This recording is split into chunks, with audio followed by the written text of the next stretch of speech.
The stock market on a rocket ride, blasting through a ceiling and closing at an all-time high.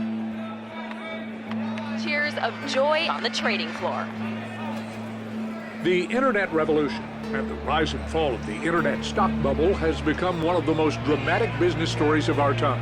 In April of 2000, the bubble burst when the NASDAQ collapsed and dozens of dot-coms folded, losing billions. If I'd have taken your advice at any point in the last 2 or 3 years, I'd have lost a fortune.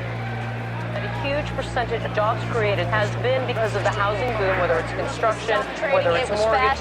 Bear Stearns is fine. Do not take your money out. This is written. If there's one takeaway other than that, today, with Wall Street shaken to its very foundation, dollars in market value today alone. The number is even more dramatic when you're looking at the over 3 year period. There is down.